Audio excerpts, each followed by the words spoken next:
remember somebody telling me, quite seriously that, well, there's really no scientific basis for evolution, and most scientists don't actually believe it. It's like, well, most of them do, and there is a pretty good scientific basis. We can again make a case that it's not total, that it doesn't explain everything, that there are variances between the different kinds, but like you don't get to just completely dismiss it in favor of a book that wasn't written as a scientific manual. And so I wasn't finding anybody that had an answer, a specific answer for what I was looking for. And I'm not really sure I knew exactly what it was that I was looking for either, which may have been part of the problem. And it wasn't until people like Jordan Peterson started becoming, more mainstream that I found some of his lectures and went, okay, here's somebody who is clearly an expert in one thing and not the other, but really is seeing how these things tie together. Okay, welcome everyone to the Orthodox Christian podcast, and today I have the pleasure of speaking with Constantine Kotantoulas. And for everyone watching or listening, Constantine, why don't you take a second to introduce yourself and tell everyone what you spend your time doing? All right, I'm Constantine. I guess for most of this audience, you guys would know me as the owner of Theosis Woodwork. I make primarily Orthodox crosses, but also Western style crosses. That's basically been my part-time evening job for about a year now. During the day, I run a home renovation company, so that's where kind of my background in wood comes from. I was born in the Orthodox Church and raised in the Orthodox Church, and my entire life has been kind of centered around the church. So yeah, that's me in a nutshell, I guess. Okay, and we'll probably get into it a little bit later, but maybe as an overview for the time being, how did you start the company, Theosis Woodwork? Mostly accidentally. As with most things in my life, I just kind of go where the wind takes me. My daughter was born last November, and I wanted a cross to put over her door.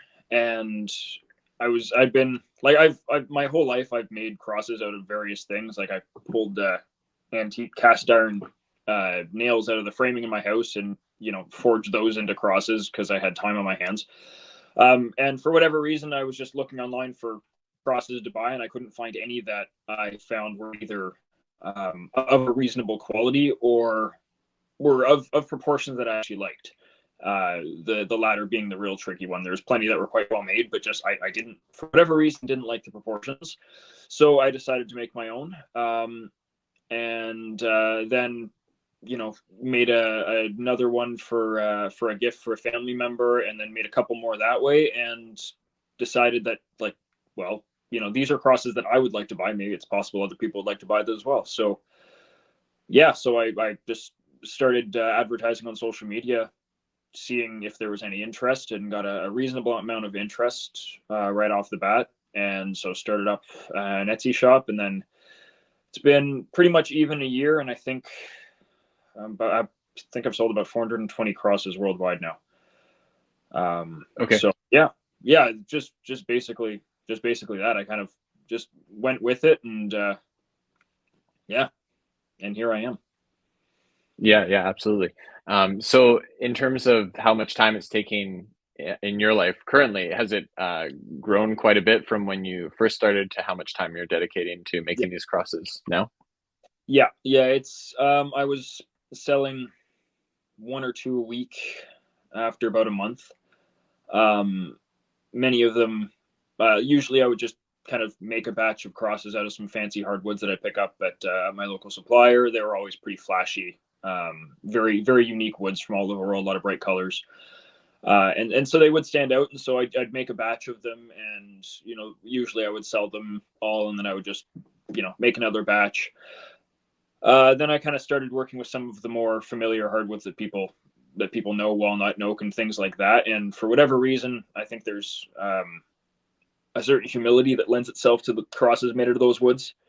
And those started selling a little bit more. So I basically set it up so that, I try to make a bunch in advance, but for the most part, if you ordered from the listing and I was out of stock, I'd make them made to order. And then that started picking up, and so now I'm at the past 3 weeks. I'm averaging. I think my average is 2.5 a day. So I'm spending a good amount of time every evening doing this now when I get in. Okay. Okay. Well, it'd be interesting to see where it goes in the future and see if there's a transition that occurs at some point, Yeah, because yeah. I I have imagine no it'll keep idea. growing. I figured there'd be a market cap. To be perfectly honest, Right. I figured there'd eventually be a point where things would plateau, and it's not happening. And I'm incredibly blessed and incredibly thankful. But at the same time, it's like, oh, boy. Yeah. Well, the world is a big place, so you never Yeah, know it's what'll a bit. happen. Yeah, yeah. So, what was it like being raised Orthodox? Like, walk us through some of the history there and your story growing up in the Orthodox Church. Yeah. So I was raised in. I was baptized in a Greek Orthodox church, actually, that my father had been raised in. My mother, I guess, was baptized and converted when she married my dad. She had some serious issues with the Orthodox Church at the time, but I think they had been through enough in their time together. She was willing to, for his sake, become Orthodox. I know I think even when I was baptized, she still really had an issue with icons coming from a Protestant background. Um, and so, anyways, yeah, I was baptized in the Greek Orthodox Church, and as part of um, the Orthodox community in Ottawa, my parents ended up meeting some people from Mission Church that was nearby, and my mother's very very Canadian, hardly spoke French, really just spoke English, and so being at a Greek church was hard for her. So there was this mission parish of 15 people or something, and so she started going to that parish, and that's basically where I've been the rest of my life. That church has grown since then to several hundred people now. I think I say several hundred, over 100, 150 maybe, and Pascha, of course, 200. But I don't think that counts. And yeah, so I've been in that parish the entire time. So it's been uh, unique from what I've known of a lot of Orthodox people in Ottawa, because most of them are from ethnic parishes, and they're very much centered on the ethnic community. There's the Greek churches here is all Greeks. I don't think there's a single non-Greek that's a regular. The Antiochian church is it's in pretty much entirely. There's a little bit more mixes in the culture there. The OCA is the only one that's got a little bit more, but we're part of now the Carpatho-Russian diocese, and so there's a lot of Ukrainians, a lot of Bulgarians, a lot of because the parish was formed kind of in the 90s, so a lot of people that were fleeing communist and former communist countries came to this church. So I grew up in a parish that was, and I just thought this was the way the Orthodox Church was, or individual parishes in the Orthodox Church were, a parish that was really, really multicultural. And Right. so, Right.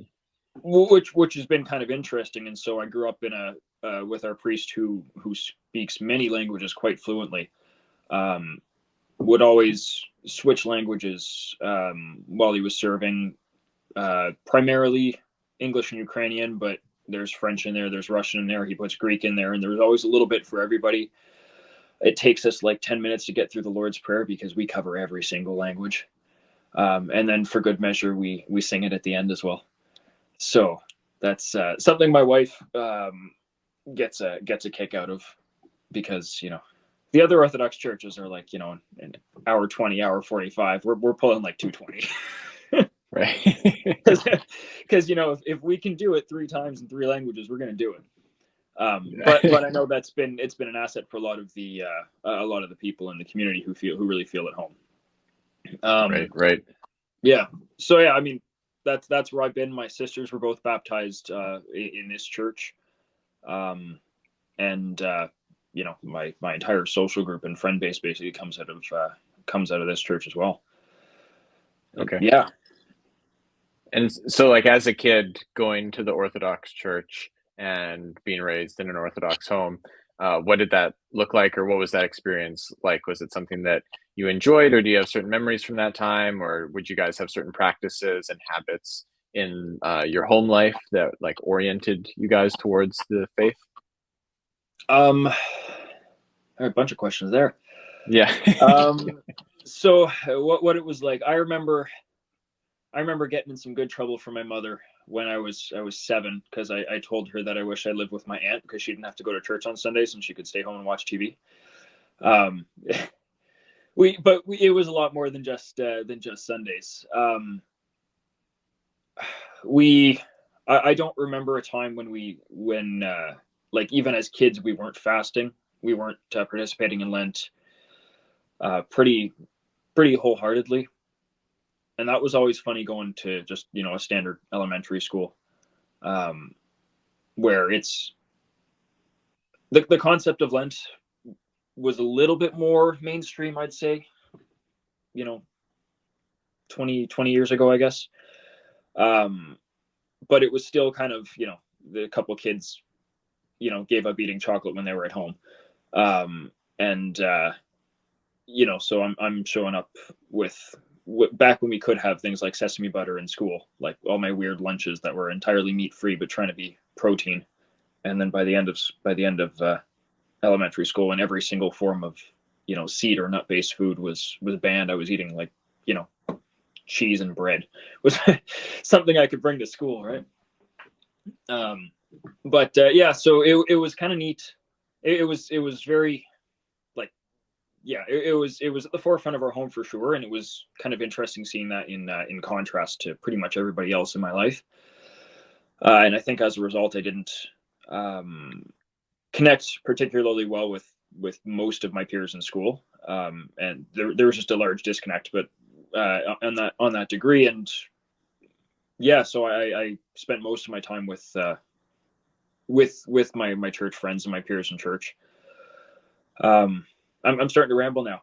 You want to go over the questions again so I can get a little more focused? Yeah, absolutely, absolutely. So I was just wondering if there were any maybe specific memories or practices that you guys had in the home, like whether, like, say in the evening you guys would gather around like an icon corner and pray, like whether there was some sort of rhythm at home. You were mentioning fasting, and then Yeah. also within the parish, what that was like as a kid, because I know that some kids can really love growing up in the Orthodox Church, or any church for that matter, and then other kids it's like a struggle initially, and they are not wanting to stand still and they're Yeah. running around, or like it can be a bit of a trying time, and then maybe later in their life they appreciate it. So I'd just Yeah. be interested to hear your reflections looking back.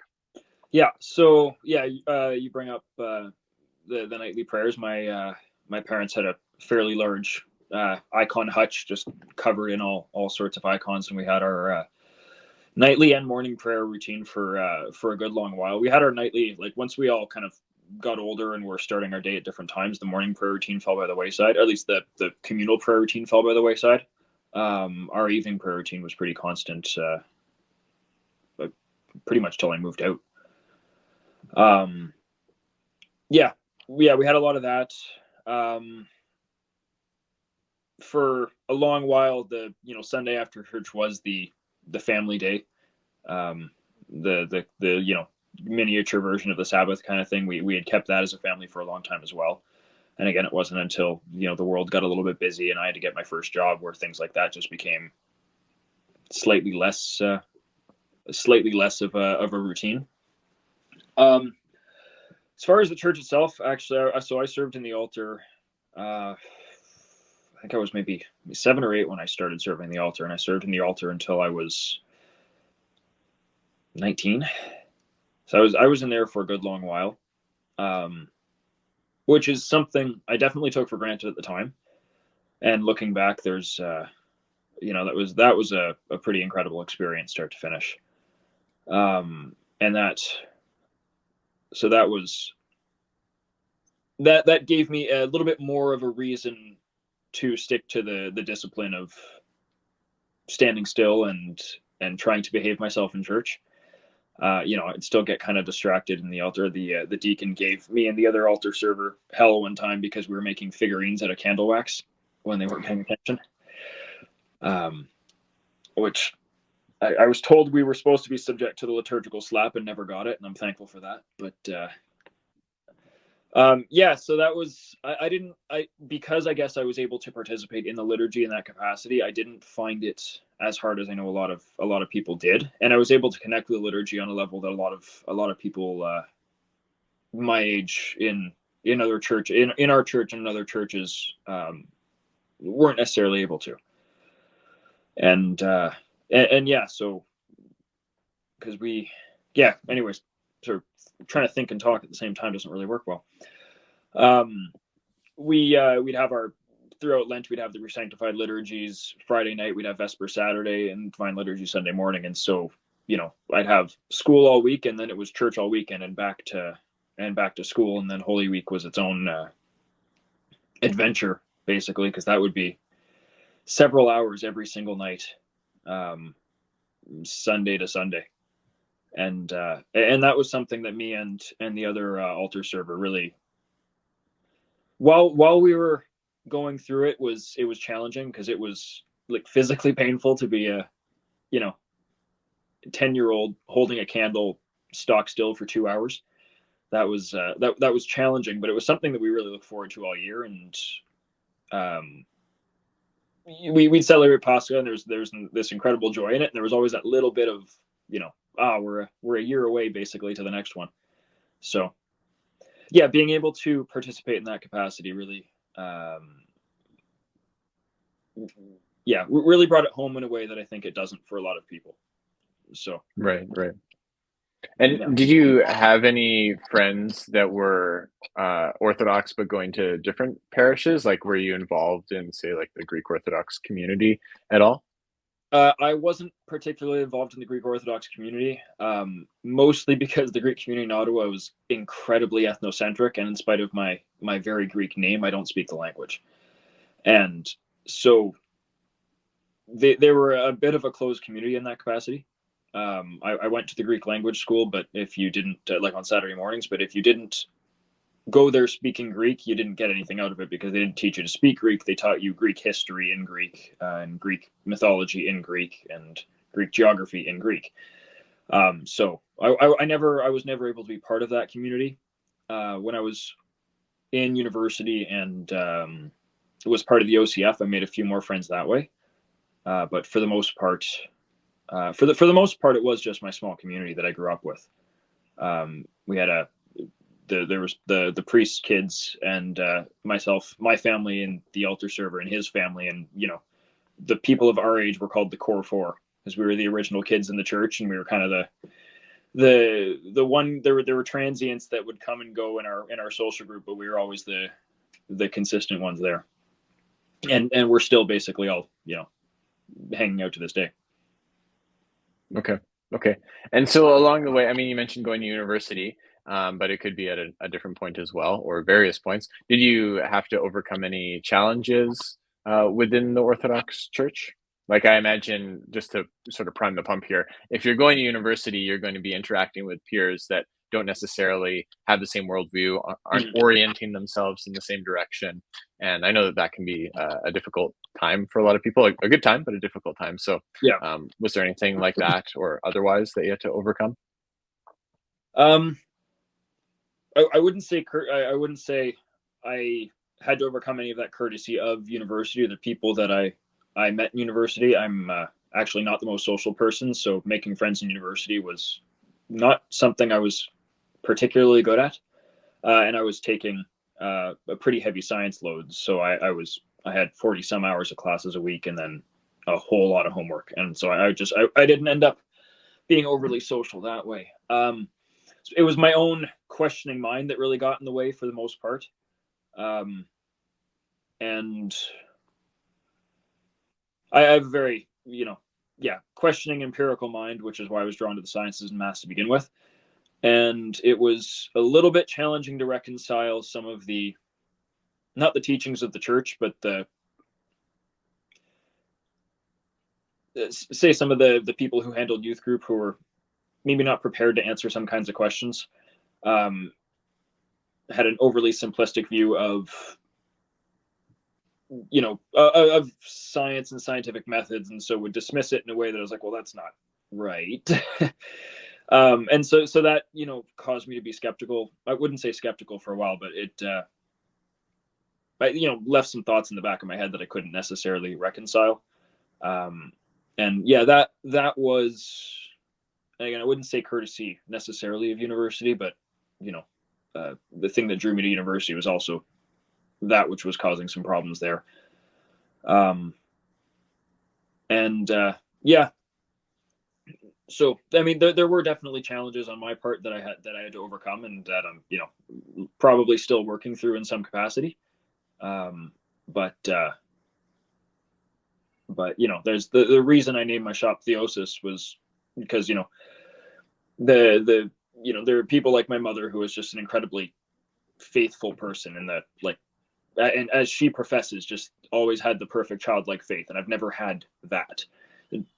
But when I'm making a cross, I get it. And that's kind of, yeah. And with the exposure to sciences and math, I think that that's often a thing that people take as subjects that are juxtaposed in terms of religion and science. And people will say, well, I don't believe in God because I believe in science. And Yeah.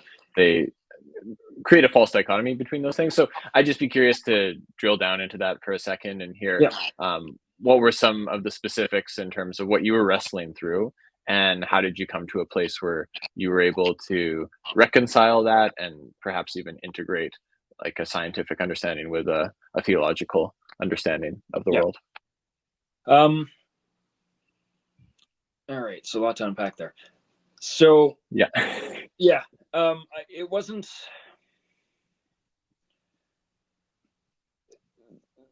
There were a handful of things that kind of led me, a little bit more in kind of a to see a union between the two worldviews, and one of them was just I had only taken, even in high school, everything I took was geared to get me to university, so it was all science and math type courses, and the mandatory English course I had to take. I did 2 years of university and never took an arts course. It was just science, math, statistics, and one social geography course, which was geoanalysis. It was still just computers and math. And it wasn't until a little bit later on that I took an elective art course, and I realized that the art people didn't know the science people existed at all, and we're on the same campus, and these professors would be speaking as if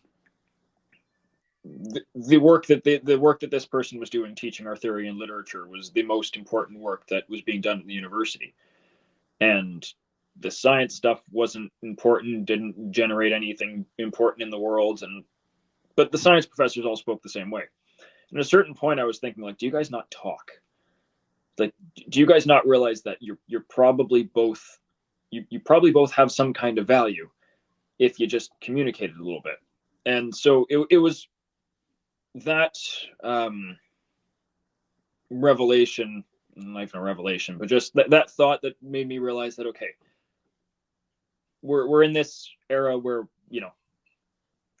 we're spoiled by knowledge.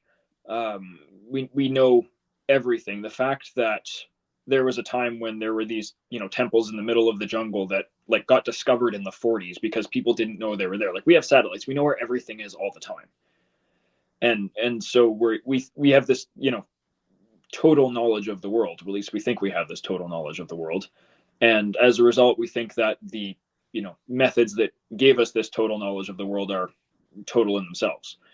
And it was kind of realizing that that's not true, but also realizing that I wasn't taught that was the case. It's kind of just in the culture, and we, or a lot of people at least, just kind of absorb that as fact. And so then it was from that point kind of breaking down, okay, science isn't total, but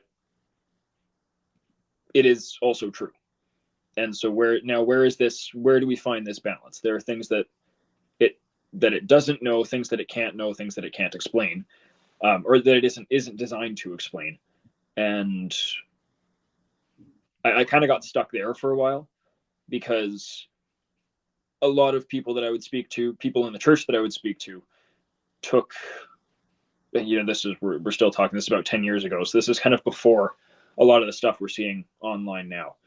A lot of them took this view of, I remember somebody telling me, you know, quite quite seriously that, well, there's really no scientific basis for evolution. Most scientists don't actually believe it. It's like, well, most of them do, and there is a pretty good scientific basis. We can again make a case that it's not total, that it doesn't explain everything, that there are variances between the different kinds, but like you don't get to just completely dismiss it in favor of a book that wasn't written as a scientific manual.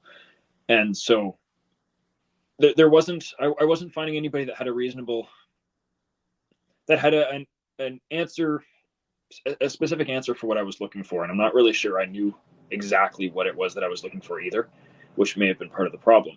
And it wasn't until people like Jordan Peterson started becoming, more mainstream that I found some of his lectures and went, okay, here's somebody who is clearly an expert in one thing and not the other, but really is seeing how these things tie together.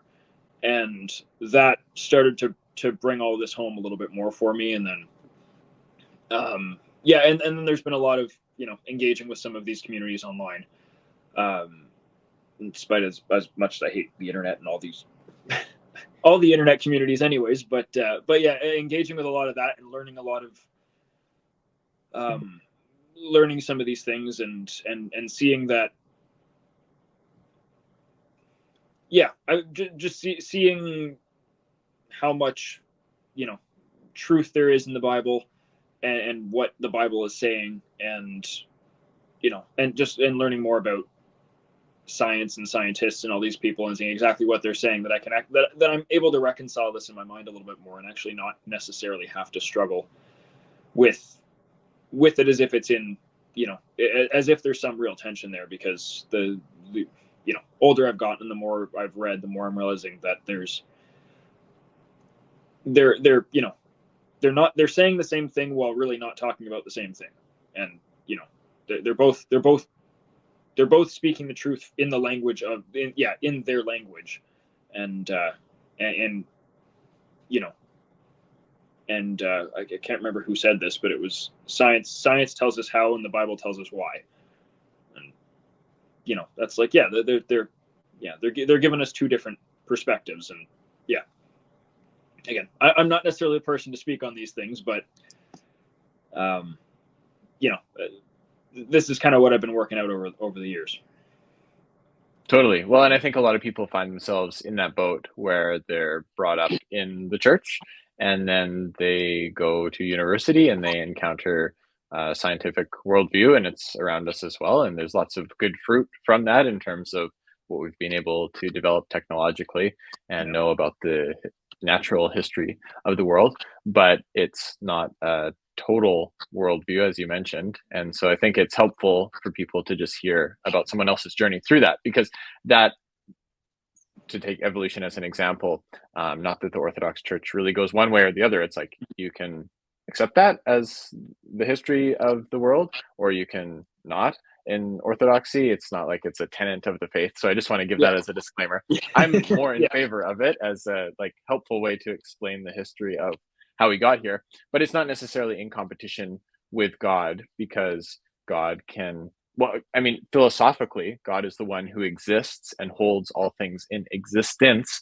And so it's not as if science can just do away with where the world emerged from or what keeps it going. And so I think that those are ultimately compatible, and that if you're taking evolution as a story of how humanity got here, that you can see God working through that whole process. And actually, there's even an argument that the multiple species that existed over the span of time would better represent the glory of God than if it was just individual species without any evolution, because each of these different species would reflect God in a particular way. So I'm personally a fan of when those things can be integrated like that. And just sometimes what I find might be the case, and I'd be curious to hear what you think about this, is people grow up with the faith, and then at a certain point, maybe they stop growing in they're wrestling with the faith. And so what they have on board in their sort of like mental CPU is maybe Sunday school understanding, which Yeah. was appropriate for that time, but it's not going to last you the whole way through. And so Yeah. then as they go along, they encounter sciences and like a scientific worldview, maybe particularly in university. And that's like a pretty strong bit of data.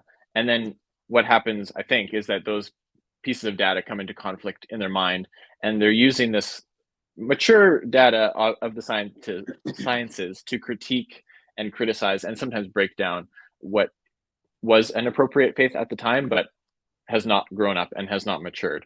Mhm. So I'd be curious if you think that that's like a helpful way to understand it, or if you think that sort of matches what your experience was. And if you have, like, having gone through some of this journey, if you'd have any advice for people that are in university and are wrestling with some of these things currently. Um, I definitely think that's probably what happens in the case of most people. Um, it's, I mean, you look at all the great atheists of our time, they all have no more than a Sunday school level education of the faith, and have a moderate historical, usually pretty skewed historical education of the church, and it's almost always of like things that the Roman Church did that everybody's like, yeah, they shouldn't have done that. And so I think that is, yeah, that is a large contributing factor. Um, as far as advice for people that, as odd as this might be, if people are actually having an issue reconciling these two things, like actually read C.S. Lewis, because I found, as far as just the way he writes, very approachable. The tone, and it's really, there's nothing that's going to be deep theology and trying to, you know, it's not even, his apologetics aren't even necessarily proofs as much as they're just simply like, and I've read most of his work several times because I well, I've got it on Audible. I'll just listen while I'm working, and I find he he does a very good job at picking apart the things that are definitely in your mind, and just simply breaking them down and saying, well, you think these things, here are these things. And yeah, if you're struggling, it's a way that you can, I found, yeah, like Mere Christianity is a very approachable book without being in any way theological. And I think he says in the intro that he ran the book by an Anglican, a Catholic, and some other Protestant, and they all criticized it for not being like their faith enough. And so he's like, I probably did a good job with it. But yeah, I found, yeah, his work is very approachable in that way, and yeah, an easy place to start. There's, I mean, plenty of church fathers you can read and all sorts of other things, but I think if you're at a point where you're kind of, you know, having a hard time reconciling these things, he's a very good place to start. Yeah, absolutely. Absolutely. And also, I think one thing I want to just pick up on that you mentioned earlier is that scripture isn't a science textbook. And so it's helpful to approach scripture on its own terms and to see some of the symbolism and the beauty that's Yeah. contained there, because what you have in Genesis 1, when the world, just to return to this like idea of like evolution, does it contradict scripture? What you have in Genesis 1 is this really beautiful poem about God creating the world in an orderly way and placing humanity as really like the idol of the world, in the sense that it's the image of God. And so the whole world is now a temple. And this is amazing in contrast to a lot of the other stories that were told about human beings, where they would be like an afterthought for the gods, or some sort of slaves. And in scripture, you actually see humans having a very noble place in the universe. You see God separating the waters and creating order, and that's how we often find meaning in our lives, by taking something that's disorganized and creating order out of it.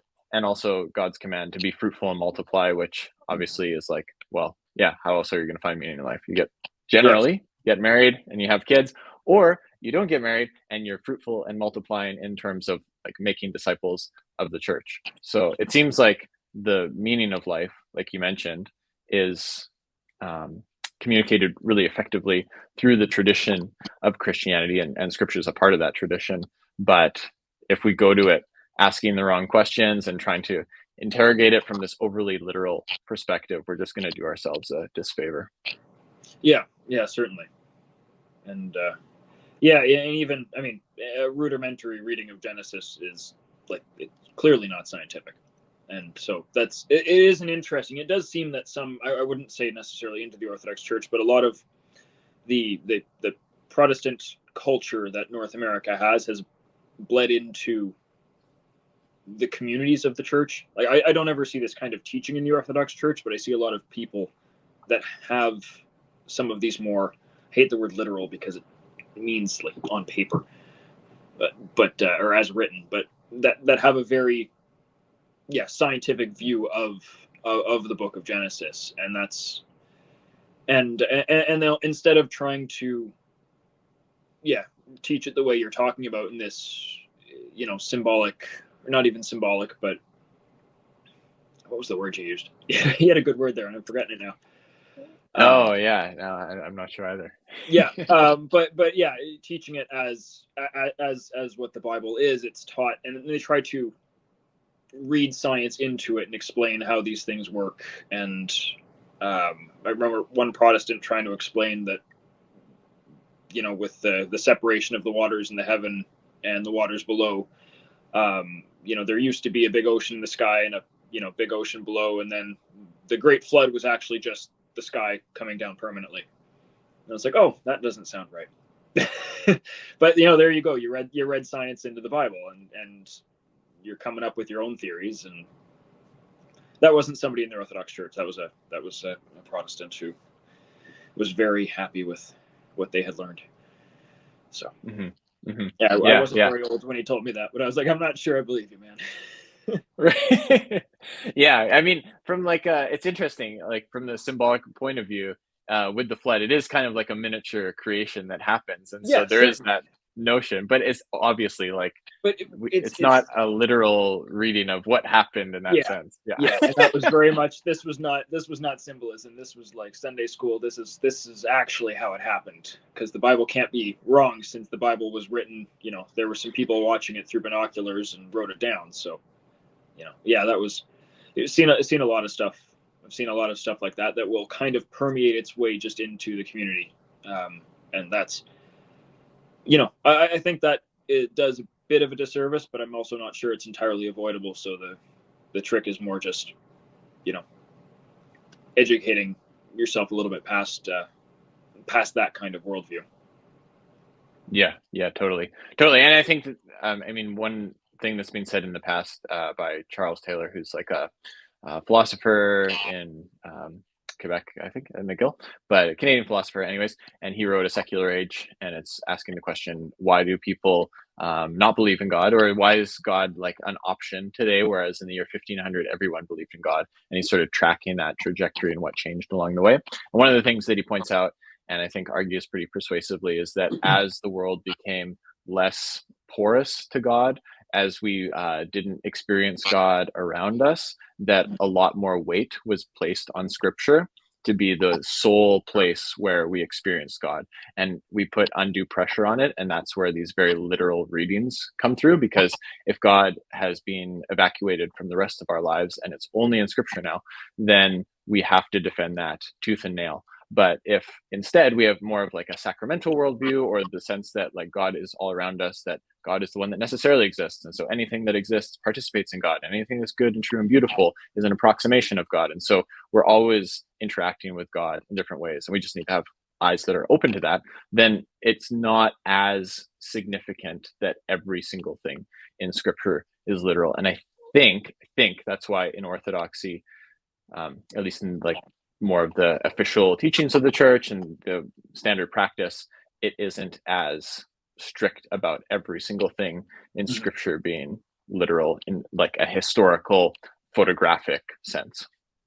Yeah, Yeah, and I wonder too. You mentioned the, you know, scripture kind of being, I guess, all that's, or not all that's left, but where the focus seems to come from. What, when he's writing about this, where's he focused on geographically? Like, we're talking Europe. He's looking at the history of Christianity, because, does this follow the decline in kind of a ritualized church calendar as well? Because I notice even the Catholic Church, and I've known some fairly traditional Catholics. They don't seem to have the same kind of liturgical calendar that we do. At least not to the same. They have the feasts and everything, but we have a lot of fasting, but also a lot of feasting and a lot of rituals in the church. And we have in Lent, we have our Soul Saturdays, and we have all these. There's a lot actively going on, and there's a place for everybody in that capacity. And I wonder how much of that is. I don't know when these things were being kind of chipped away at it in the Roman Church. But I'm curious how much of that contributed. Yeah, I see where it all is now, and there's not much left. Right. Yeah, and I mean, I probably won't do a perfect job. Well, I definitely won't do a perfect job of summarizing this, but I know that he does talk about time and how the notion of time has changed throughout time, and that there was more of this like embodied sense of like feasts and fasts, and you're going through the liturgical calendar, and that that it became more of like homogenous time, that like all time is the same, and that could have had a positive motivation behind it in the sense of wanting to make, how would you say this, sort of like ennoble. Here's I'm gonna hopefully not be too abstract and lose everyone right now, but basically with the reformers there is an argument to be made, and the reforms happened in the Catholic Church as well, and there was like good motivations behind them, but some of the fruit was not great. And so I think the intention was to ennoble everyday life. And so someone like Martin Luther would talk about like the milkmaid and the person, just an ordinary, regular person. And I think that there was generally probably a distaste for like any sort of hierarchy and any sort of differentiation of like, these are holy days, these are less holy days. And I think the intention was to make everything holy, to make everything special. But probably when you do that, nothing is holy and nothing is special, because there's no way to differentiate. And then you just get this like time that's just homogenous. It's just everywhere. It's all the same. So hopefully that's not too much of a butchery job that I've just done there, but he definitely does talk about how time has changed throughout in that book. So I was curious, we talked about some challenges, but what are the reasons that you've decided to remain an Orthodox Christian? And I should kind of throw in there, as you were growing up, were you tempted either to other forms of Christianity or to another just way of life altogether? Certainly was not tempted any other forms of Christianity. Growing up Orthodox in the community, I was probably pretty prejudiced against the other ones. And not even with necessarily knowing a whole lot about them. It's just, it's the other churches, and this is our church. There were definitely times in my life where it's hard to say if I seriously considered, say living a secular life. Like, I can't ever imagine not being Orthodox, but my desire to be, actively practicing was certainly waning. It's a heavy commitment, when your life is incredibly busy, and you're not, and you don't necessarily see the value in making the time for even just church on Sundays. And so that that's happened a couple times.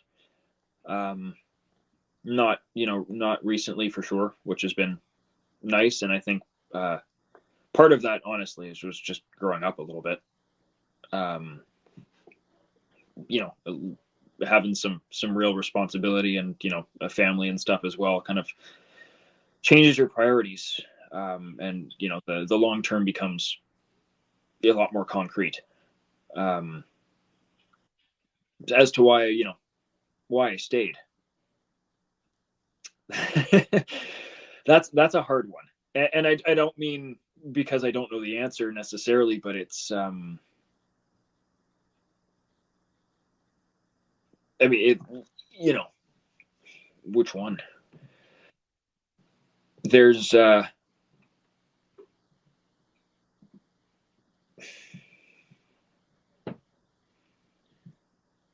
best.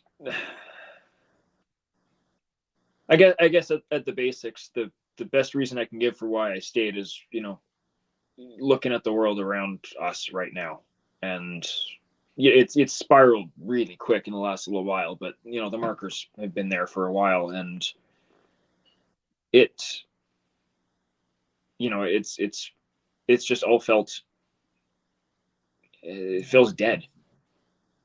I mean, there's active celebration of death in our culture, but there's no real life. There's no tradition. I know a lot of people don't see tradition as something that's alive. I think I can't remember where I saw this, but somebody said tradition was just peer pressure from dead people. I was like, well, there's a little bit, but you can make it your own. I think the Orthodox Church has done a pretty good job at keeping tradition, keeping tradition alive. And yes, everything we see in our current society is just it's an abolishment of all tradition, but we're replacing it with with nothing. And so you look at the world at large, and there isn't anything there. And so then from there I kind of go backwards, and I'm I was raised in the church. I know the church, and because I was raised in it, there's a lot I've taken for granted, and couldn't necessarily articulate if I wanted to, but I know there's I know the feeling when I'm there, and I know the feeling during Pascha when we're all walking back into the church after the first procession. The lights are all on, and there's we're reenacting walking into an empty tomb from 2,000 years ago, and there's no feeling of life quite like that. And if I could summarize it all, in spite of my own issues with having faith in the in the kind of traditional sense of just this unwavering belief. It's moments like that in the church that really bring it home for me, and kind of remind me why I'm there. And other my wife's not going to watch this one, other moments as well, like when I got married. um that's definitely on the top, just didn't come to mind when I was speaking there. But yeah, again, being married in the church, and being I've been to plenty of weddings in the Orthodox Church my whole life, but actually being married in the Orthodox Church was incredible. And the again, the life in that ceremony is just something else. And so all of these things is just, I guess in the end, if I can summarize it in one word, it's life. Mm-hmm. Yeah, well said. I know one thing that came to mind when you were talking, you mentioned tradition as like this person critiquing it and saying that it's the peer pressure of the dead. And it reminded me of this other quote about tradition that's from a guy named Yaroslav Pelikan, who converted to Orthodoxy late in his life. And he was a Lutheran prior to that. But he said that tradition is the living voice of the dead, and traditionalism is the dead voice of the living. So it sounds like that person was talking about traditionalism and not actual tradition. Yeah, no, that's actually very good. Yeah, I wouldn't have thought to differentiate it, but I said it's funny, and I like to tease my parents when they'll say some weird, like, well, this is our tradition. I'm like, we started it 3 years ago. No, it's not. But but yeah. Well, and it's also nice in the sense like what you just described is like, where else am I going to go? Essentially, what you said, like you found something that's good here. It's Yeah. true that it gives you life, and that there isn't something that's on offer that you found as compelling or as life giving. And then actually, one thing I wanted to run by you as well, like I think sometimes there's that notion of faith as just like certainty. Like when you have faith, you are mentally certain about something and you do not waver and you do not go to the right or the left. But I think, let me know what you think about this, that a good understanding of faith, or like a good definition of it, is cooperation with God. And it is less to do with our mental assent to certain things and just our concrete actions of how we're orienting ourselves in life and what kind of actions we're taking. And it brings it out of the mental realm and puts it more in like the concrete and practical realm. What do you think about that? It certainly sounds good to me. I mean, I've never heard that before. I've never seen it that way, but that does seem, it does seem to, an issue I've had specifically with the word faith is I can't understand it. I can't necessarily even understand what it's supposed to mean, because the way, not to pick on Protestants too much, but it's the easy target here. When they talk about faith, they almost talk about it as if having faith is like, it's not relational. It's a process that requires you to be convinced. It's almost like faith requires doubt. To, you know what I mean? Or total faith requires an absence of proof. And I think that might just be simply how we've translated words over the years, and probably removed some that we had that were better at describing something. But it's just, yeah, I've always found it kind of a tricky word to even to attribute to my own feelings that way. So yeah, an idea of cooperation, or relationship. I had spoken to my priest once about. I had asked him about I guess like Aristotelian proofs of God, and I said, like, how do these does Orthodox Christianity have a view on this? Like, where, is it, even if we don't, is there anything necessarily correct or incorrect about this? And his answer was actually that it was not that it's correct or incorrect, but that we're starting from a false premise. He says, like, I'm sitting here talking to you right now. I don't have a proof of you. I have a relationship with you. And he said, this it's the same with God. It's not a proof. It's a relationship. And he said, you can't come to one from the other. And yeah, so maybe that kind of ties in a little bit with what you're saying there. Yeah. Well, and it also makes me think, like in the Old Testament, that words are really associated with action. And so like in the Hebrew language, when it says, like, you'll read the Old Testament and it'll be funny. This is another thing that ties in with literalism, right? Because it'll say that God forgot his people, or Israel forgot. And that's not because God has amnesia. And it's not because the Israelites thought, oh, who was that God that brought us out of Egypt? It's actually because they stopped acting in a way that was faithful towards God. And so it's directly tied to their actions. And so that's why, I mean, that's one of the reasons why I think that, like, how we act is obviously so important, because what we do informs what we believe and what we think. And so it seems like faith necessarily is something that's tied to how we're operating in the world, in the same sense that, like, in this conversation, like, I'm operating in good faith that we're going somewhere, you're operating in good faith that we're going somewhere, and we don't have like a proof of that per se, but we're willing to cooperate but we in have the a process conversation. to allow. Yeah, Exactly. right. So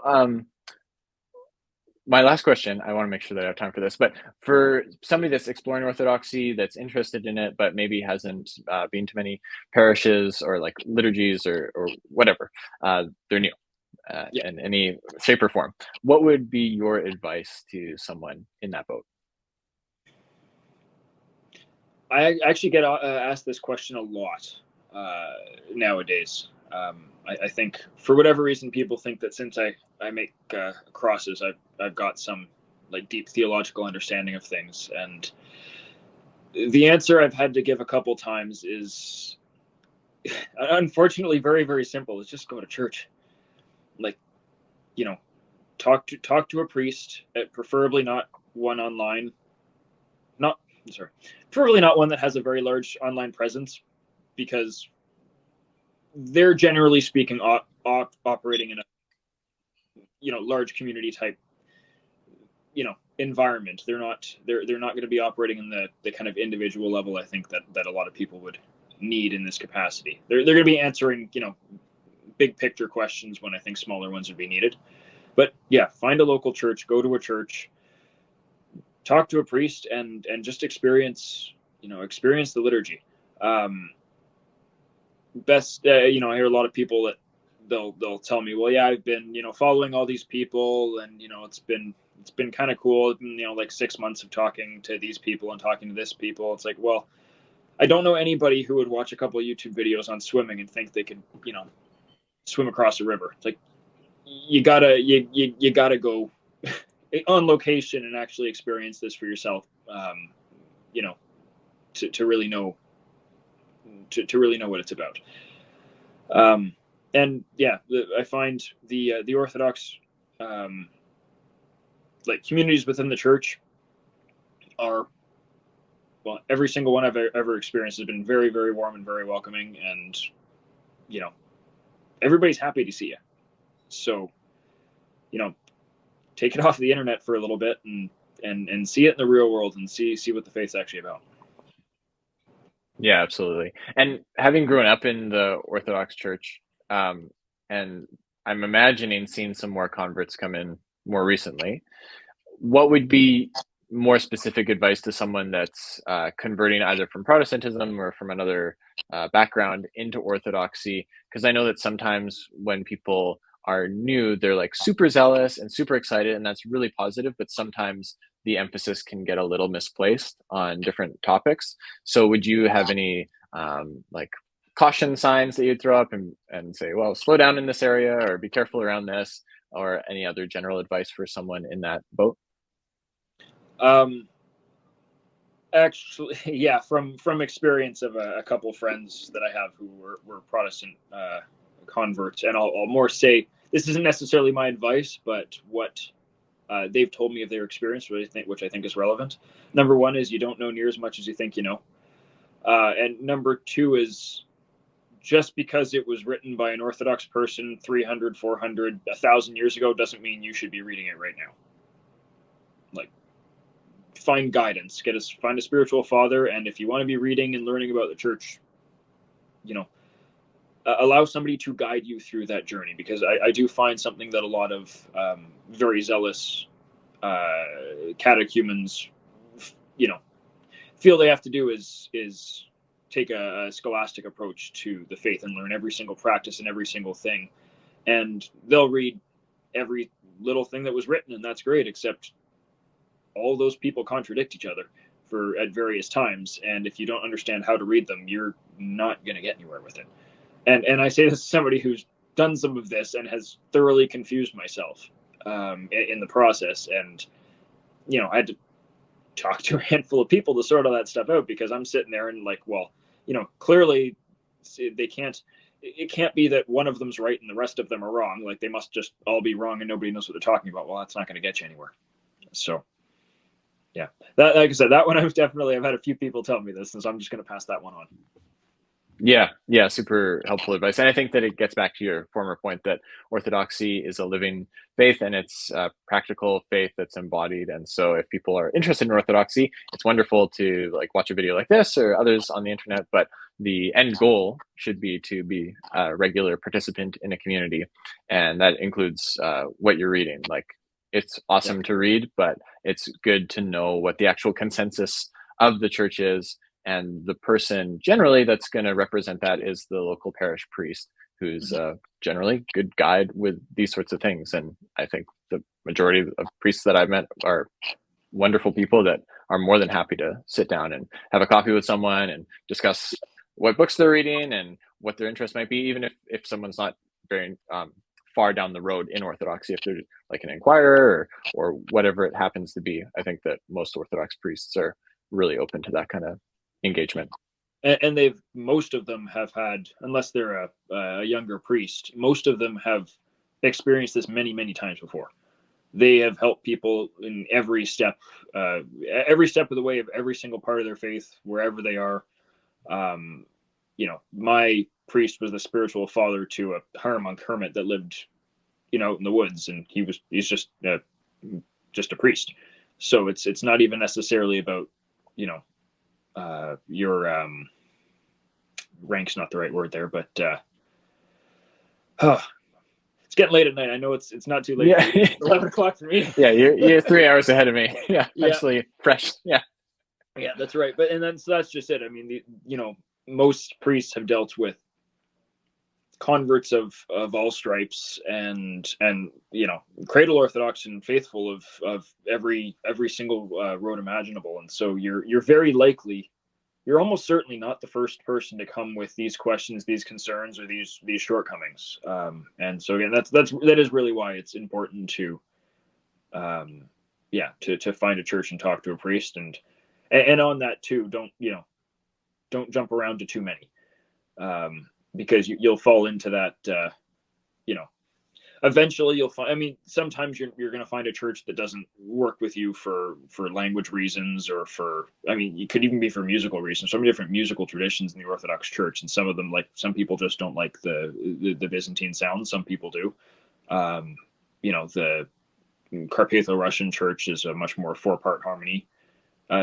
Musical church, and some people who've grown up Greek aren't overly fond of that, and that's fine, but don't keep bumping around until you find a priest who tells you what you like. I'm always slightly wary of that. So, Yeah, absolutely. Well, that's a wonderful place to conclude for today, Constantine. So I want to thank you for your time. It's been wonderful speaking with you. yeah, thanks so much, Max. Hey guys, thanks for checking out that episode of the Orthodox Christian Podcast. If you want to check out Constantine's work, you can Google Theosis Woodwork, and there is an Etsy shop. I will also put the link to that in the video description below. If you have a question about Orthodox Christianity, there is a second link in the video description to a Google form where you can submit your question. And if you enjoyed this episode, I would encourage you to pass it on to one friend or family member, or if you haven't yet, please subscribe. And in the meantime, I hope that you have a peaceful week. Take care.